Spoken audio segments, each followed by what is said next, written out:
whelo i atu tala fola ready Samoa le nei tai au malo le folau o tala o le nei foi tai au. E le o fia wha maa vaile pole sili o le oranga tamariki, wha ilo manino i Grain Moss i le awaulia na nafi le vasengo tu stala, e le wha maa vai e ui le tele o whai tionga, ua upu iaila na taita inga wha sanga leile ave sia wha maa losi mai o whanau Maori mai o lātou a inga. Awaulia na nafi na fola mai ele li poti el komise va aia whanau, ma olo sa wai i lea reporti, ngā yo inga le oranga tamariki waso o na whai. O lea ua whaitau maasina o wha ngā solopele so iso ina i lumal wha msinonga o wha i ungal mtangan wenga. E nati ave e sea wha malosi mai ei whanau Maori, lea foi e ei leisi alolo toto e lei ato le vai aso lona matue Hawke's Bay, lea na tau mawhai foi le oranga tamariki e ave e sea mai. Ua wha ato e seile pule sili nei wha i unga ai maise o ngā yo inga ale oranga tamariki o lo atangia mai ai, le wha ilonga lanu o le system o lo o lātou muli ta ia. E ui lai le o fia wha mawai Moss, le usau nole min star mo whanau Calvin Davis, e le aiso na whaatua tuanga i le taita inga Moss. O le soe loa ai le ono wha maa o tapo lo iei au kilani i le wha o ngā ino le suavai. Whanotanga le Auckland Council le so le a ilo ilo aisa na wha i unga le neim ta upu, ai se whautuanga mai le water care, wha mautino mai ai o lea ua lava le suavai i wha tā noa, ma o lea fo i e tā lia ti munga o lo fuafua mo le nei vai tau. O se whautuanga lo ta ua mai ai a whai a ta lia ele whanotanga i le so, o le aso se fulu whale masina fo, o le ato e mawhai ai o na fuito ngā la awa a inga, fo fulu ta avale, ma wha ma mawha fo maota malawa wha o ngā i nai wha ngā au. O le wha sasa ona so ona wha o ngā o le suavai mo tangata au kilani, na amata mai le aso se fulu ona o le masino me o le tausanga nei, ona o le uti uti o le suavai i wha tā noa. Masina tā luai le ana whaatanga ina o pisinisi, lātou te whaonga ina le suavai mo o unanga wha pisinisi mo o miai. Tā uai le pole nua au kilani Phil Koff, le whaamalia ina o le tali ato o tangata au kilani, i le whaasao ina o le suavai, lea e o atu le ono piliona lita suavai na whaasao ina talu mai le masino me. E ui wa ave e sea lapta ingo timu mamafa mataranaki, pe tai o lo matai tupe le official va ai tau. A waulia nafi sa iau ele poa na po le ana tele na pa ua ti munga mamafa ma lolo vai ai no fuanga i sauti o le North Island. Tu fantasia talo tai au lo tu mau pea lapata inga mo tangata New Plymouth mai le council e aua ne i a sia mta fanga fa apea ai ma le tele o ala vai.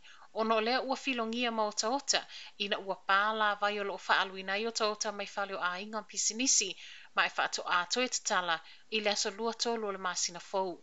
I se oto tonga vaenga ni usila na mafuli iai winga lolo wa le tawan nafi. Ripotia le mamafo ti munga i Taranaki, ma lolo vai ai le tele o vaenga. Whaaleanga ina le tele o waia ele tise, ona o se asi o sio i te awa motu, ma i uai ina tapu nia nisi o fale o loam pisinisia nafi. Muli muli ai a sia wai uku e se isi fo i asi o sio, ma whaaleanga ina i mea toa tino o toa tele o a inga. Na afia i fo i masetasi o vaalele na whai malanga mai Wellington e mo Hamilton le ana toi suia e tūlau il ele au kilani ina uatai e le wila. E se mai ti munga mafa maasi o sio, ripotia mai fo i Waikato whai titili, ma uata ua mai ai elva ai tau o winga lolo wā ma fesui suia i nei o le tau, o le a whaawa upea ma wha solo ina toa i le amatanga o te sema. E le o tau fia le malo le sui au wha upunga e wha tau tō ai sui whai pule e ulu whale le palemene.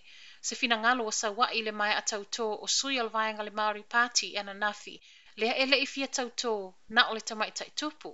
Taimi nei o lo tatala le whai talia i sui whai pule e tau tō ai le gangana wha Beritania po le wha Maori, ma po le a lava le gangana e wha o ngaina, ta tau na tau tō na o le tamai tai tupu, po o le tamai tai tupu ma le tu spaia.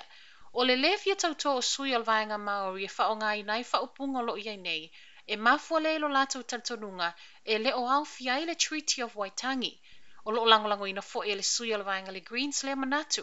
Sau no ai Chris Hipkins o le Labour e au wai fo i le Labour, ma o se suinga e mawhai o na tupu. E le usui ai lao le o luai fono al palemene lo na limas fultola New Zealand nafi e ei fo inisi swinga na vaai e tatono al maota e pe o le pueino ata i telefoni e sui fai pule lea ele o whaatangaina. Feilo inga nafi na toi tō fia i le fonga al maota, Trevor Mallard, ma e wha au wau i le so felafalo fo ingo fina ngalo i le ono sui o wha upungo tautonga fai pule i totonu o le maota. Matala mulimuli o le nei tae au, ua su e le council a Wellingtone le ono whaapipi i o mita e fuai le whaonga ina o suavai i whale o a inga i Wellingtone. O lea ua sau i tua le reporti tu whaatasi le Ernst Young ma le pōlenga le suawai a Wellingtone. O lo lo mia i leo o atu le tausanga e lua afe luas fulwono o le ise suawai maua. Ma fua lea i le whaatuputupula ia peo tangata peitai e leo iaini whaatapulaa mo le whaongaina le suawai. E le ngata lao le fuaina o le whaonga a inga te tasi, ai whaapea ai ma le whaafai fio na maua ala paipa o loo liki ma mao mawai le suawai. I se whaatusa tusanga o a ai e lima i tutono ni usila. Wellington le ai e lona lua le whaatula ngana o a ai au pito i maua lunga le whaonga ina le suawai. Le e o atu le lua se lau luas fulfitu lita i le aso e alu le tangata i tasi. O le whai o mita i whale o a inga e ui e whaitau miliona tupe aluai pitai. A whaatusa i le whai o se isi whaatano o fōwe whaato ai le suawai. Tau ngofia tu lava le whai o le mita. Langolango ina i le pule nu o pore rua a Anita Baker le tatau nei loana whaamalo sia tangata i tau mawhai e whaasao le suawai.